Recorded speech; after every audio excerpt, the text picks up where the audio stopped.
right about now. She is a beauty queen. Yani ukimwona tu hivi.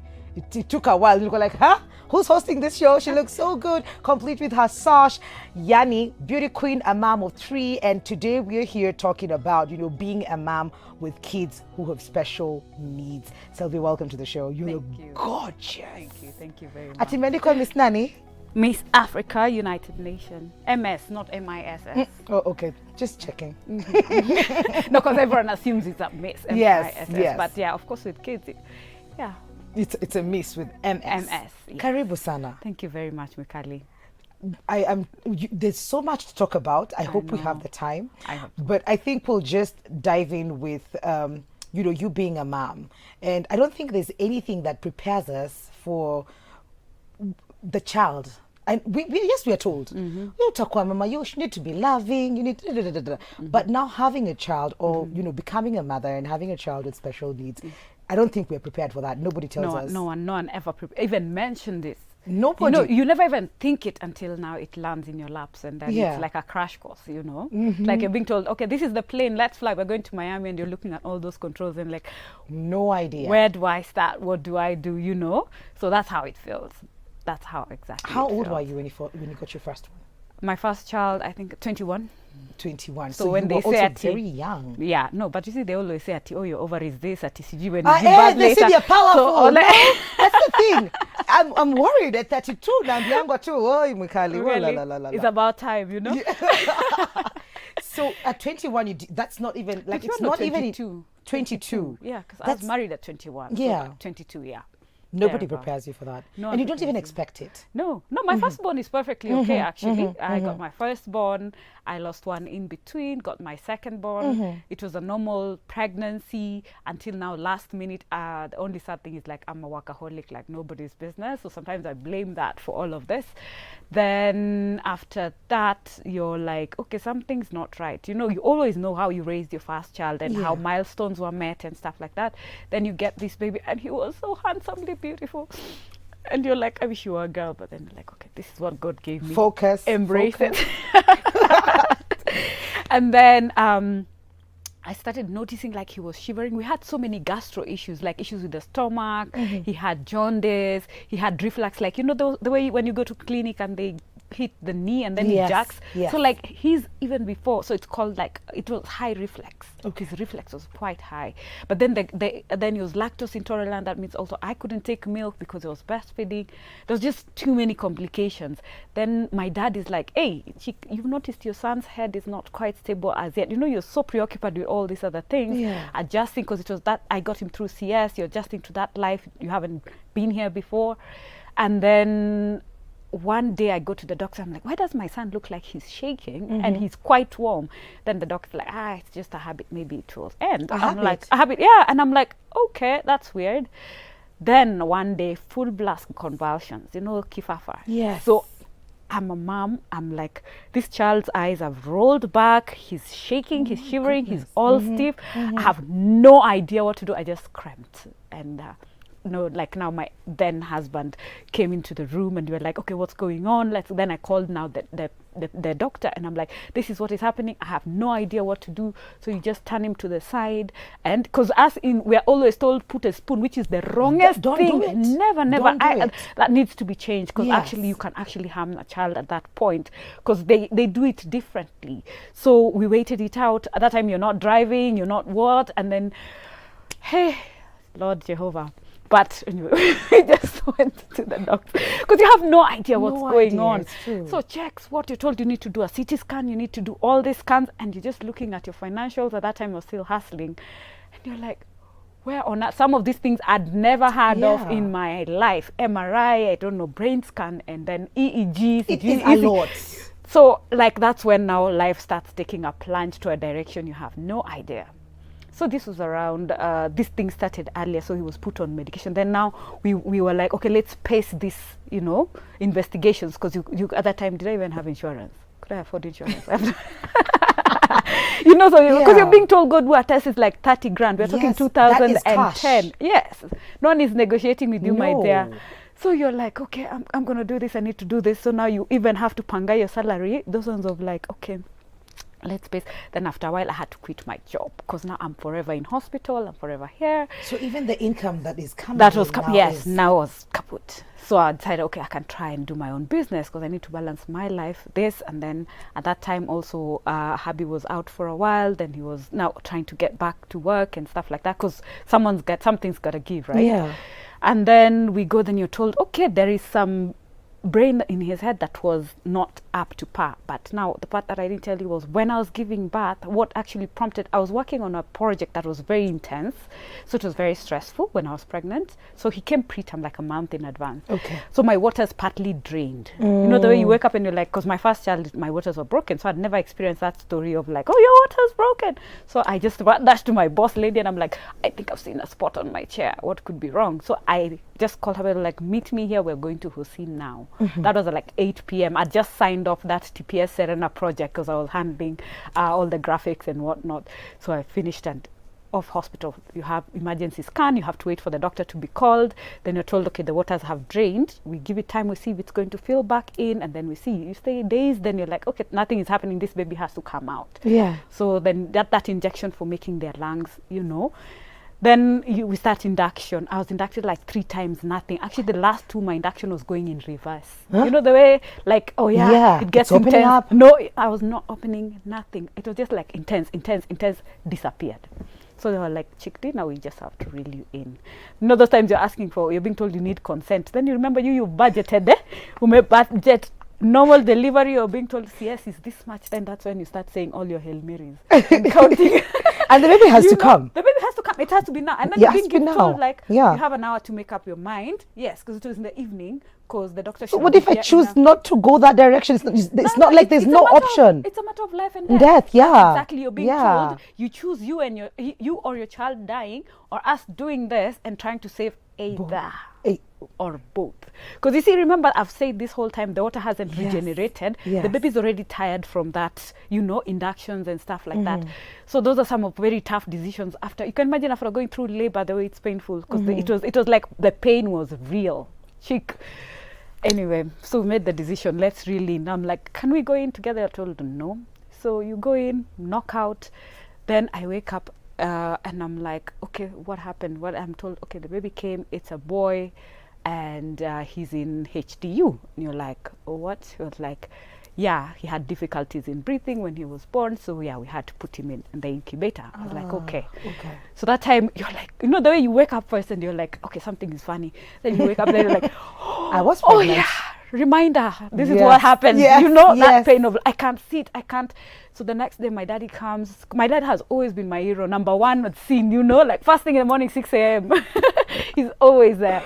So, and then I was like, I woke up now at like 2. I'm like, Dad, I need to see my son. Then he showed me a photo. I'm like, okay, is he okay? He's nanny. So I could see it, like he was on all this. Then I asked, could I see him? I tried to get off my bed. I knocked out, like my world went on a spin. I couldn't focus. I couldn't think. It's like, if you've ever done deep diving, when you go so deep under that pressure. Yes. I was induced like a blackout. So I reacted to the medication for anesthesia. Yes. So I'd reacted to that. I didn't know. Because then now I woke up again. I'm like, I have to see my son. Because when I was actually I was told he can't come out unless you go see him. So I was knocked off. So I had to see him now. You can imagine now this is like hours. Like later. Day 3 now is when I'm able to. So I was like, just bring him to me. See, they tried to remove the baby from the nini.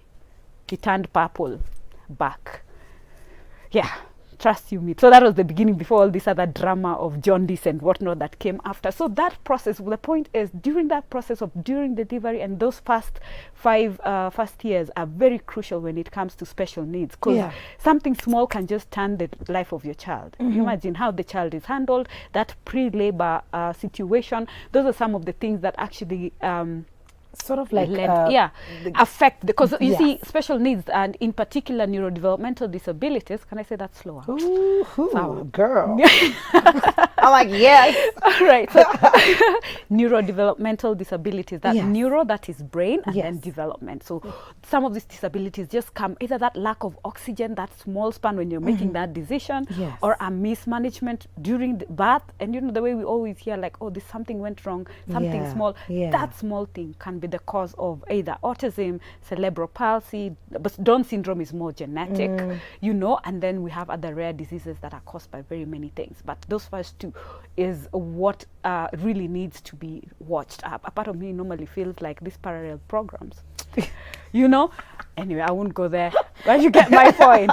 I do. At 6 months, when we were going now, when we could finally afford Yes. to do the CT head scan the night before, there is something I'm always trying to remember if it was the night before or the day after. I'm like, hey, I don't feel so good. Then you go and do that CAT test and you're told, you're pregnant. You're like, no way. I'm like, you cannot tell me this is a special time. And then tell me this is, I was like, no, this is not happening. But then I was like, I can't deal. What? Yes. So you can imagine all this drama. And then, Because the last thing, you see now with us mothers, you're the last thing you think about. Yes. You are at CG at after delivery, I need to do CG at the contraceptive. It Zero. was nowhere. So in 6 my months mind. in. Yes. We're taking a very short commercial break. Sylvia over here has decided to just, let it all out. If you have any questions, kindly remember to send them on 111 444 111. We're taking a very short commercial break. We'll be right back.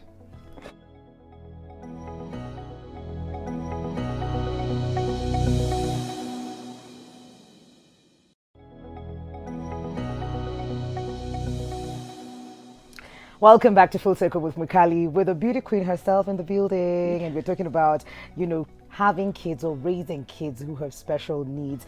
Mukali, ask Sylvia, how old was the baby when he got the first convulsion? 3 months. 3 months. Yeah. Hi Mukali, loving the discussion today. They are all very positive. I have a question for Sylvia. She's so pretty. I agree. They can't believe she's a mom of 3. How does she cope with the 2 kids with special needs? It's a real struggle for moms out here. So we've just even covered just the baby number 1. How it comes. Now we are here. We don't even have the money for these scans, and boom, I think we're pregnant. Exactly. And you're like, how am I gonna deal with this? Actually, in all honesty, I went to my mom. First it was my friend, and I'm like, I can't deal. At that time you have to be okay with it yourself before you even start telling.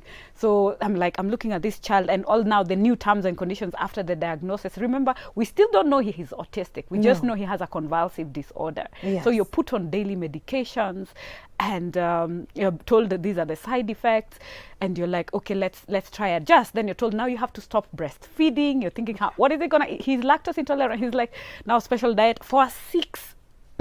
Stress yote hata maziwa ilienda peke yake. Oh goodness. So then I told you pregnant, and I'm like, Mom, I can't handle me. I think, in all honesty, let me just get that consent to just get rid of this one so that I focus on this. My mom is thinking the way, culturally you've been blacklisted for having girls, because there are 3 girls, 1 boy. Like, give birth, please, and give me, I will. Oh my God. So Moms are always like that, though. No, but it's hard. People don't get the level of pressure that you can be handling at that time. Yeah. And at that time, I had separated for a while. So this is the second time. So marital issues, special needs child. You're pregnant. Yeah. I was like, okay, this is just a bit too much for me. So I told my friend, she's like, whatever decisions you make, I will support you. That was my best friend. And I prayed about it, and I was like, okay, God, you have a reason as to why you're giving me this baby. And actually, I'd like to say happy birthday to my son, Bradley, because today is his birthday. So I kept him, and he's been the light of my life, joy. Like, he's the most loving, joyous human being ever. He is just happy birthday, Bradley. Happy birthday, Bradley. I hope he's awake. But yeah, he's been a light. I know why God gave me that child now. I didn't know then, but I appreciate that decision that I made at that point to keep this child, because there are moments in times when I don't even know I'm low and I'm sad. But that special, special children have their own special gifts. Yes, He'll come hug me and just say, Mommy, are you okay? He loves that statement. Are you okay? Okay, Mommy, I love you. And he will go. What? And that's it. And that's Brad for you. Everyone is my friend. He's huggy. He's, all the emotions, that positive vibes that you need in one. Yes. So, awesome birthday. So I gave birth while still adjusting to this other life. And I had to quit my job, I told you. So now I have a new business. I have a new baby, have a marriage I'm trying to fix, and I made it. I'm here. I'm alive. So Brad, then now when Andrew was 3, when Brad was, let's finish with Brad's entry. It was also like, I was in pain the entire pregnancy. What? I was on painkillers. I even discovered ice cream can be a medicine for pain. Yeah, No. lower abdominal. Trust you, nilikuwa natumana saa 9 ice cream. Ya kukula mu unaekelea kwa No, tumbo. kukula. What? Like ice cream. Thank God I like ice cream. Yeah, so at some point the doctor was like, we can't be on meds anymore. We need this baby out. So that's another preterm baby. So even I was like admitted for a while because they can't find what is wrong. And you know, the baby looks is developing okay. So Bradley comes early, and then after that we discover it was appendicitis. So 1 week after CS, I go under the cot. Again? Yes. And 1 week after that, my marriage went south, and that was the end. That was the last. So we left when my child was 3 weeks old, is when now my marriage ended. Yes. So we went to live with a friend of mine for a while until I could figure my stuff out. Because remember, I'm nursing a CS, I'm nursing like, you know, when they do an appendicectomy, they dunga here and here. So I'm nursing all of this. I have a new business that I'm trying to figure out how it's going to run. I had a big project about starting, and that's when I met my mentor. Like, God aligns everything for you in ways you have no idea. And the days I look back and I'm like, how did I get out of that? Like from sleeping outside, you know, to actually... You slept outside. As in, we had to like leave everything. Then everyone is like, go back home. You're thinking, guy, the way I left to go with a big wedding. You know, those my Oh, I know. of like, how am I going back to my parents' house? And me being the go-getter that I am, I was like, okay, I need to make this work. So I was like, can you host this for a while? Like, yeah, a week tops, I should have figured myself out. So that means the way at your maternity leave at OCS, what? I had to forget that. You have a 3-week-old child. Yes. And the other one also needs you. Child. And a special one. That time I was like 40, I was like, no. And then my body... Was it? No, this time is not when after Andrew is when my body ballooned. Like I couldn't tell if it was water retention, but I was the fattest ever.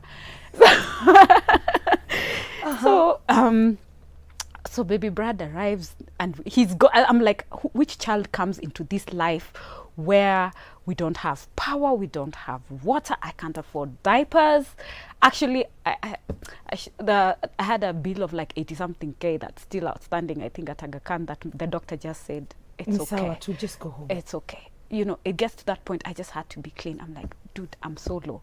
I know I owe you, but whatever I can, I will pay. So I think that anesthesis, I always say, God, let me win a lottery one day so that I can at least, you know, that debt that is just at the back. Because like, it never leaves you. Yeah, my son's life, you know. So I look at that and I'm like, I should be able to do this one day, one time, you know, just random and go back. Because at that time you're like, you're the man, you deal with it. And you know, when you're having wrangles and you also get tired. You get worn out. Is it the babies? Is this? So that was at the point I was like, I had to choose a side. And I was like, you just go sort yourself. When you're ready to deal with all of this, let me just have at least one thing to think about. And that's how baby 2 came. And a few years later, he's also not, Andrew this time is not catching up his milestone. He's not walking, he's not talking. He had eye contact at least. Then I'm like, okay, maybe Brad is also, because now as they're growing, Brad also now is slow. Then when I did assessment for Andrew to actually know if he's autistic or not, because someone whispered, then I'm like, okay, let's go do like assessment. Then you're told, yeah, definitely autistic. He needs this, he needs therapy, he needs this. No, I've never heard of the word autism in my life, chick.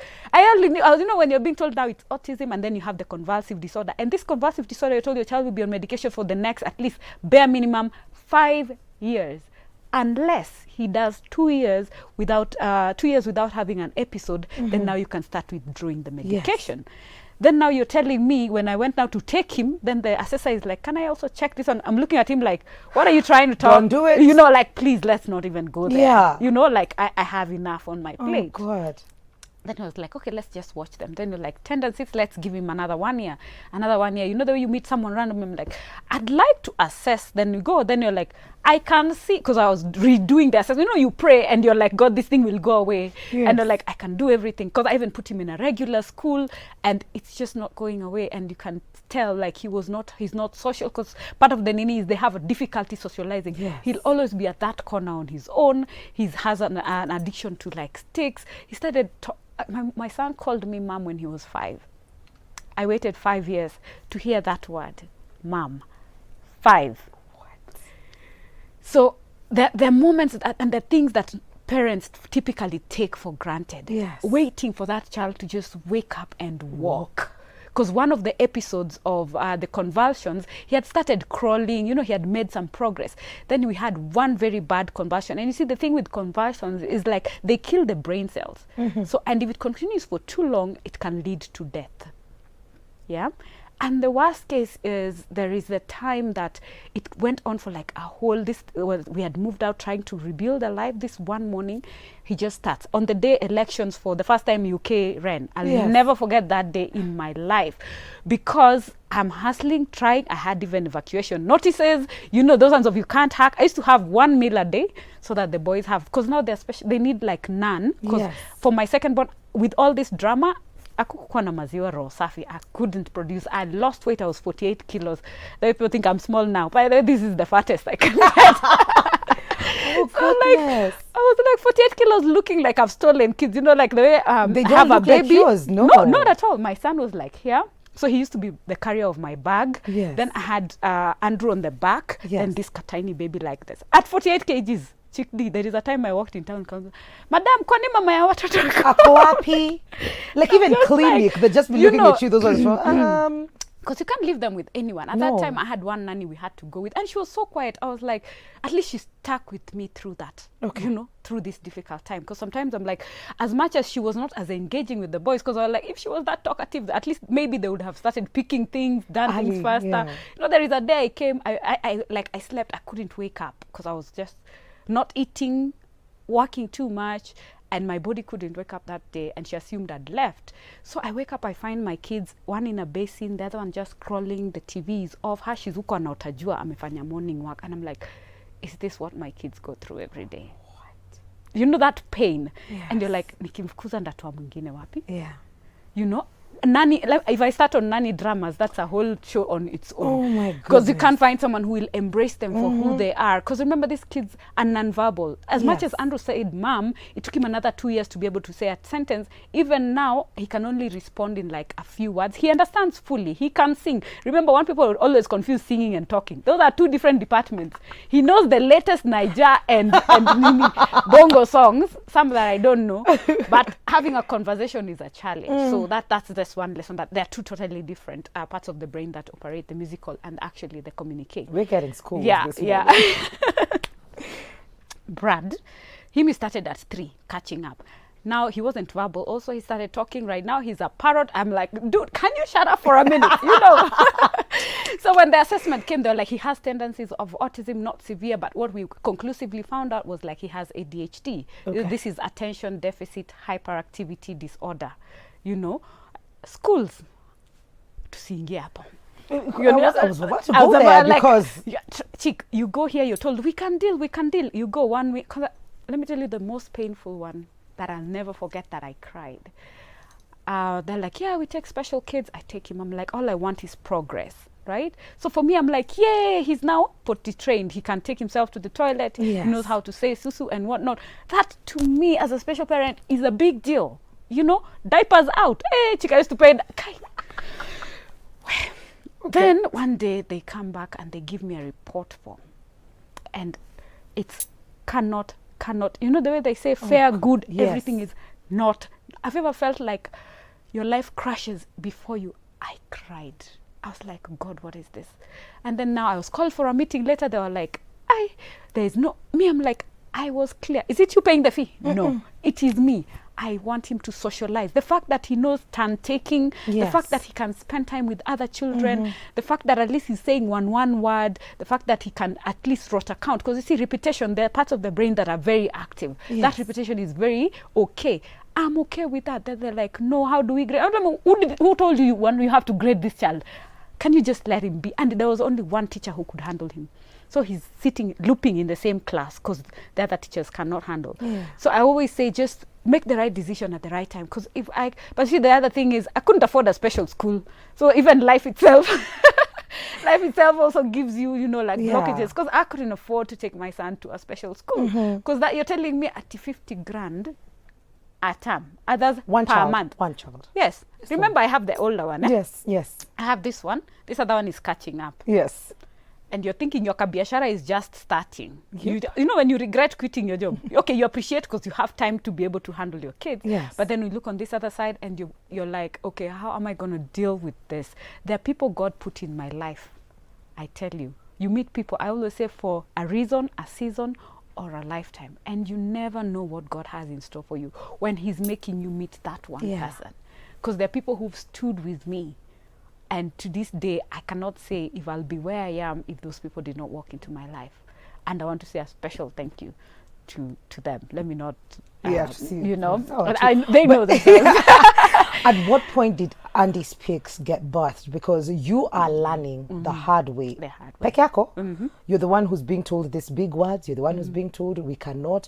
You're the one who's learning that they have these tendencies, they cannot feed them this, the doctors are telling you this and this and this and this and this. For you to be able to create a platform where now you are dispatching this information on also allowing other moms to come on board and share the same, at what point did that begin?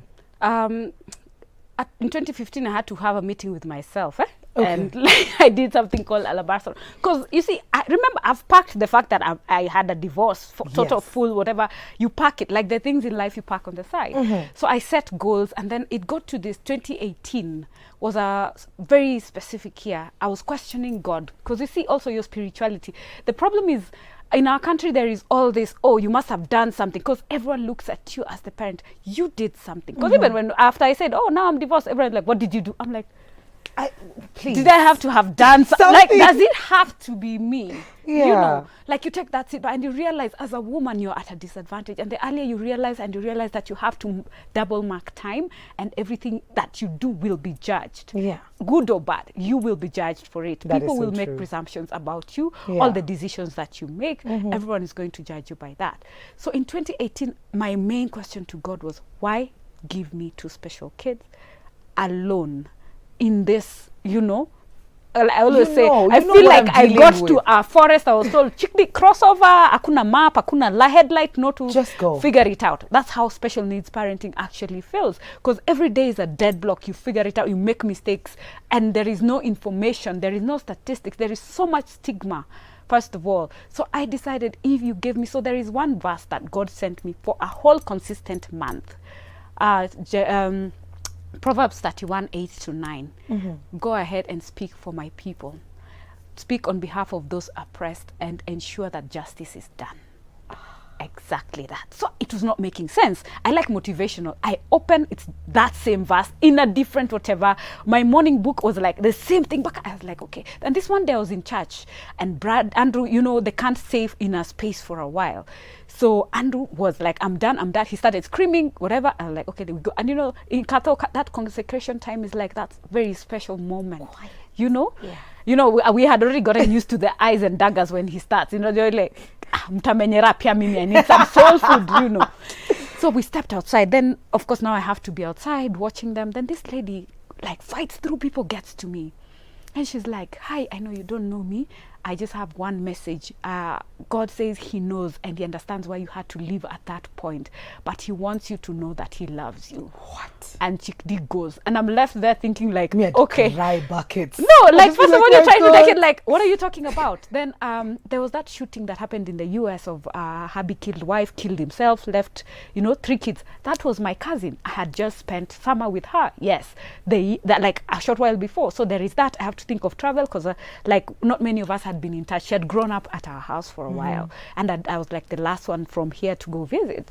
And then now comes this death, and then I had lost one of my best friends, and everything was crashing around me. So I asked God, what's my purpose? If you're taking everyone close to me, why am I here? Because when I looked at a photo and I'm seeing I'm the only one alive, you question yourself, like, Yes. okay, I'm next. Have I lived my life? Have I delivered what I need to do? Because even when I went to New York for the funeral, I was at the mall trying to fix, my phone was being fixed, I was with my niece.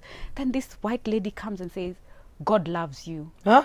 I turned, she's gone. Ask my niece, did someone, like, yeah, there is a lady who just came and left. And I'm like, okay, now this is getting weird. And scary. Yeah. So I came back, I told, because it was, I mixed my birthday, that, my sister's wedding, then I came back and I told my mom, I think I can't handle this. It's just too much. Because even when I came back and a friend of mine died. So I was like, I need time. So these are the kids, this is the nanny. I went to meditate with my sis. She's in the UK. And everywhere I met a special needs teacher, a special needs what you go even back to a party. You're meeting a special needs. Then I was like, okay, I'm hearing you. I'm hearing you. You know, you're pretty loud right you now. Know, like yeah. Okay, I hear you. So now I came back. I was like, okay, message well sent. This is why I gave you these children. Yes. I need you to follow through. So now me being the perfectionist, okay, so what name is it going to be? When is it? You know the way we are. Yes. How am I going to do this? Because you know the other thing is like, and then there was that part he said. Moses could not speak. Yep. And look at where he ended up. Yep. You know, just start. And I remember my best friend told me, just, you know, at least know what it is. I wrote, I researched, I did all that. The eve of 2019, Daily Nation did my story. And they said, my son first called me mom at 5. Then that's when now the word came, Andy speaks. Yeah, because he actually spoke. Yes, he actually spoke. So I was like, so Andy speaks for the rest of his kind, the rest of the children who cannot speak for themselves. Yes. I will speak for the mothers who don't know what is going on in their lives. So that's where the name Andy Speaks for Special Needs Persons came from. God, I have goosebumps. And my time is running out. My time is running out. And what happens on this particular platform? So for anybody who's watching and they'd like to be part of it, and they're confused and they do not know, or just looking for information, or maybe even another woman to just talk to. Yeah, I all trust you. It's my daily. My DM is always, I need. And so what I did towards that, I've set up a platform. I'm trying to consolidate all these, you know, those dead blocks of school, hospital, therapists. Because you know, you start being told you need therapy. You've never heard of the word therapy in your life. But now you have to make it happen. Yep. So I'm consolidating all this. So I started a website. It was my 35th birthday present to all special needs fraternity. Yes. So I opened a site called Special Needs Info Hub, where we're trying to put the correct definition, the signs and symptoms, the different types of the neurodevelopmental disabilities for parents to be able to access. And as Andy speaks, we are the ones who will sit in that BBI platform and say, okay, our kids exist. They're not being, you know, when they call for amendments of bills, we try and voice for our children. Because you see, if you don't walk our journey, you have no idea what we're going through. So we are the voice of our special needs children in all the matters, policies for health, education, social protection. Because when I did my research UK, their social protection is like way over here. I think at Sidani Tumeanza. So you're there like representing the rest of the parents with government, with stakeholders, with parastatals. Actually, just last week we were setting, I was honored to be called by the Ministry of Education and KISE to give input of how do we want our children to go back to school. Can it actually happen? Because you see, for you as a policy maker, you have the general skeleton. If you ask me, because when I sat there, that's when you see, it opens your eyes like, and these guys cannot see this, you know, because but you get to understand, if someone doesn't walk it, they will no idea what I think challenges you need to come back. We need to have a Q&A where there's so many questions, there's so much love for you on social media, and maybe we'll just take a look at it when you get out of the studio. But kuna love mingi sana, naweza sema tu maybe SMS moja, ndio boys. Morning Mikali, say hi to that beautiful lady and ask her what keeps her going. That is Maggie from Nax. You know, what keeps you motivated and keeps you grounded in this journey that you take? God, my children, and a promise to myself to be the best version of who I can be. So long as it glorifies God's name, I'll be the vessel and the voice for it. Perfect. I got my baby through CS, akawekwa 3 days kwa incubator, akapata jaundice after 5 months, then the head was still shaking, then 2 years later he convulsed 3 days consecutively, bila kuamka, akawekwa tubes in the nose, ndo akule. A week later akawa Mbona ameandika wazimu lakini, but sahi yako poa. It was tough. Mams go through a lot. Big up Sylvia. God loves you. Hi Mwikali, I'm proud of Mariah. I really adore her fighting spirit. That is Cornelius Kimurgor Sanga from Nandi Hills. So much love for you. Thank you. And social media ni Andy Speaks. Yes, Twitter Andy Speaks #4. Instagram is Andy Speaks. Facebook, it's a group where we share and encourage, and we also connect you to other smaller groups on WhatsApp when you reach out. We have a project that we're supporting the most needy with medication. That is been like, as Miss Africa, that's been one of the projects that I've been doing. I'm so sorry, we didn't even get to talk about your sachet and you being a beauty queen, but we really don't have time. Thank you so much. God bless you. Keep doing what you're doing, and yes, happy birthday, Bradley. We love you, baby. We're taking a very short commercial break. We'll be right back. This is Full Circle with Mwikali.